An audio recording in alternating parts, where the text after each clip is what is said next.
Latest update ఈరోజు మన రాష్ట్ర ముఖ్యమంత్రి నరేంద్ర మోడీని కలవడానికి పోయిండన్న. అంటే గతంలో ఒకసారి కలిసినప్పుడు ఒక ఒరిజినల్ కాంగ్రెస్ లీడర్ అని చెప్పొచ్చు, వెంట పెట్టుకొని పోయిండు. ఇప్పుడు మళ్ళీ సేమ్ అంతే ఇంకో ఒరిజినల్ కాంగ్రెస్ లీడర్ని, అంటే బట్టి విక్రమార్క కావచ్చు, శ్రీధర్ బాబు కావచ్చు, అంటే ఇట్లా వాళ్ళని వెంట పెట్టుకొని మోడీని కలుస్తున్న సింగిల్గా కలవడేదా? అంటే దీని వెనుక ఏముంది అనుకోవచ్చు అసలు? అంటే అధిష్టానమే నమ్ముతలేదని అనుకోవాలి. ఎన్నిసార్లు ఢిల్లీకి పోయినా ఎవరిని కలిసినా కూడా వెంట ఎవరన్నా ఉంటుండ్రు అని అంటే వెంట ఉంటుండ్రు కాదు, వెంట పెడుతుండ్రు అనాలి. అధిష్టానమే వెంట పెడుతుండ్రు అని అనుకోవాలి. అంటే తన మీద అధిష్టానానికి నమ్మకం లేదు అనేటువంటి భావన ప్రజలకు వచ్చేస్తుంది. అంటే గతంలో బట్టి పోయేది, ఇప్పుడేమో ఇంకో మంత్రి పోయిండు అని అంటే ఒక వ్యక్తి మీద ఉండేటువంటి నమ్మకం సన్నగిల్లింది అని అనుకోవాలి. అంటే ఆ పార్టీలోకి ఉన్నటువంటి అభిప్రాయం అది. అంటే ఇప్పుడు ఢిల్లీ అధిష్టానానికి ఉండేటువంటి అభిప్రాయం అది. నటరాజన్ని కూడా ఇన్ఛార్జ్ ఇచ్చారు కదా మొత్తం, అంటే పగ్గాలన్నీ ఆమె చేతిలో పెట్టిర్రు, ఇక పవర్స్ అన్నీ ఈమెకే ఉన్నాయని చెప్పి కూడా ఒక వార్త నడుస్తుంది. మరి ఇప్పుడు ప్రజెంట్ రేవంత్ రెడ్డి పరిస్థితి ఏందన్న?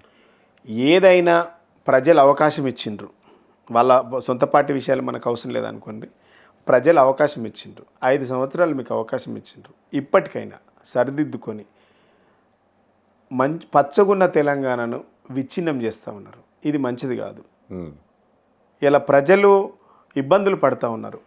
పంటలు కానివ్వండి, సాగునీటి కానివ్వండి, తాగునీటి కానివ్వండి, ఏ విషయంలో అయినా సరే హైదరాబాద్ అంతా అభివృద్ధి అంతా తలక్రిందులు అవుతూ ఉన్నది. రియల్ ఎస్టేట్ రంగం పడిపోయింది, బిజినెస్ అంతా కొలాప్స్ అయిపోయింది.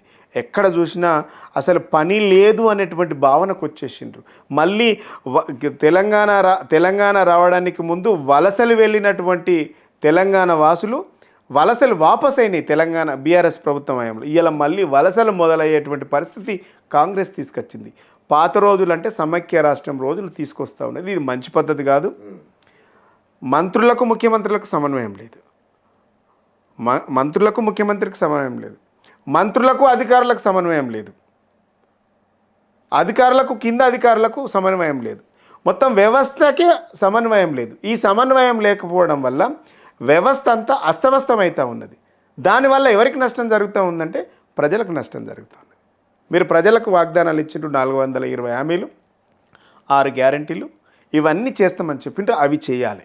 అవి చేయకపోతే మీరు మా మీద ఎన్ని కేసులు పెట్టినా, ఎన్ని నిర్బంధాలు పెట్టినా డెఫినెట్గా మాట్లాడతాం, క్వశ్చన్ చేస్తాం, ప్రజల పక్షాన కొట్లాడుతూనే ఉంటాను. మా గొంతులు నొక్కాలని చూస్తే, ఇలా మేము జైల్లో పెట్టాలని చూస్తే మేము రెడీగా ఉన్నాం. ప్రజల కోసం ఏదైనా చేయడానికి సిద్ధంగా ఉన్నాం. రేపు తప్పకుండా ఎస్ఎల్బీసీకి వెళ్తామన్నాం.